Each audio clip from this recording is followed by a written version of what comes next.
12월 18일 새벽 말씀 묵상 시작하겠습니다. 거룩하신 아버지 하나님, 오늘도 저희들에게 새날을 열어주시니 감사와 찬양을 올려드립니다.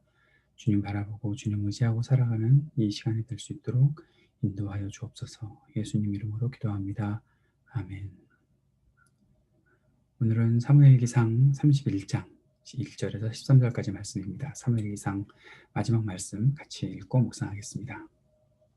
블레셋 사람이 이스라엘에게 싸움을 걸어왔다. 이스라엘 사람들은 블레셋 사람 앞에서 도망하다가 길보아 산에서 죽임을 당하여 쓰러졌다.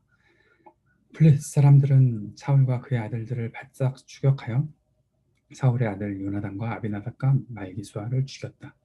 싸움이 치열해지면서 전사가 사울에게 불리해졌다. 활을 쏘는 군인들이 사울을 알아보고 활을 쏘자 그가 화살을 맞고 중상을 입었다. 사울이 자기의 무기 담당 병사에게 명령하였다.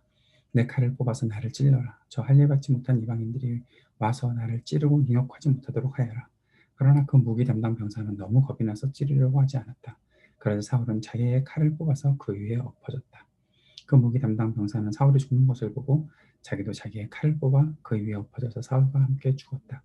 사울과 그의 세 아들과 사울의 무기 담당 병사가 이렇게 죽었다. 사울의 부하도 그날 다 함께 죽었다. 골짜기 건너편과 요단강 건너편에 살던 이스라엘 사람들은 이스라엘 군인들이 도망친 것과 사울과 그의 아들들이 죽은 것을 보고 살던 성읍들을 버리고 도망쳤다. 그래서 블레셋 사람이 여러 성읍으로 들어와서 거기에서 살았다. 그 이튿날 블레셋 사람이 죽은 사람들의 옷을 벗기로 왔다가 사울과 그의 세 아들이 길보아 산에 쓰러져 있는 것을 발견하였다. 그들은 사울의 목을 자르고 그의 갑옷을 벗긴 다음에 블레셋 땅 사방으로 전령들을 보내어 자기들이 섬기는 우상들의 신전과 백성에게 승리의 소식을 전하였다. 그런 다음에 그들은 사울의 갑옷을 아스타롯의 신전에 보관하고 사울의 주검은 벳산 성벽에 매달아 두었다.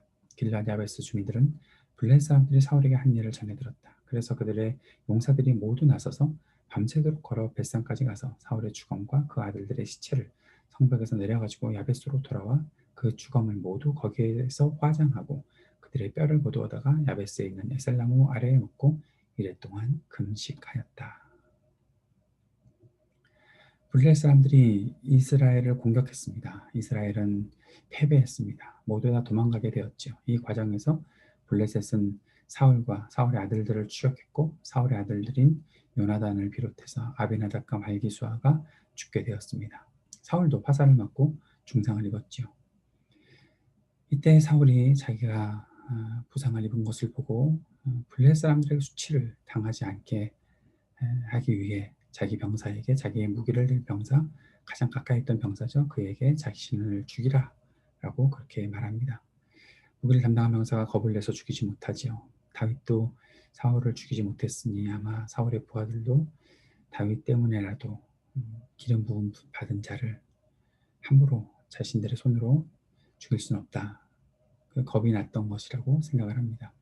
그러자 사울은 자기의 칼을 뽑아서 그 위에 엎어져서 죽었다. 자살한 것이죠. 사울의 부하도 사울의 아들들도 사울도 모두 같은 날 죽게 되었고 이스라엘 사람들은 성읍을 버리고 다 도망가서 블레셋 사람들이 그 땅을 차지하게 되었다라는 기록이 나타나 있습니다. 블레셋 사람들은 죽은 사울을 발견합니다. 사울의 시체를 발견하고 벳산 성벽에 매달고 사울의 갑옷은 아스타롯 신전에 보관했다라고 기록하고 있죠. 그런데 그 이후에 길르앗 야베스 주민들이 그 모든 일들을 듣고 용사들이 벳산에 가서 사울의 시체와 아들들의 시체를 가지고 야베스로 돌아와 화장하고 이랫동안 금식하며 추모했다라는 기록으로 오늘 이 사무엘기 상의 본문이 마무리되고 있습니다.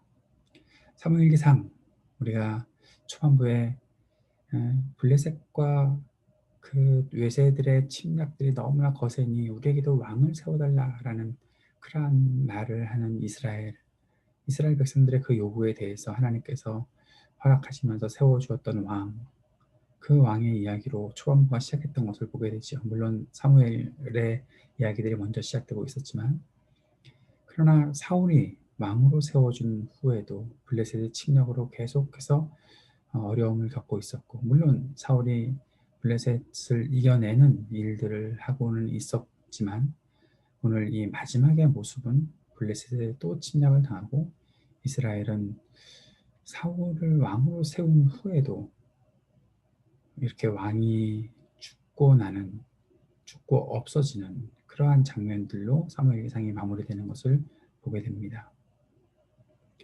다윗은 사울을 분명히 처단할 수 있는 기회가 있었고 또 이미 기름 부음 받은 왕으로 세움을 받는 그러한 사람이었는데 하나님의 그 기름 부으심으로 세우셨던 첫 번째 왕 사울을 죽일 수 없다라고 판단했고 그 모습들과 그 왕에 대한 다윗의 마음이 어느 정도 연상되는 것도 오늘 본문에서 나타나고 있습니다. 결국 사울에 대한 이 모든 심판을 하나님께서 하셨다라는 것들로 본문이 마무리되는 것이죠.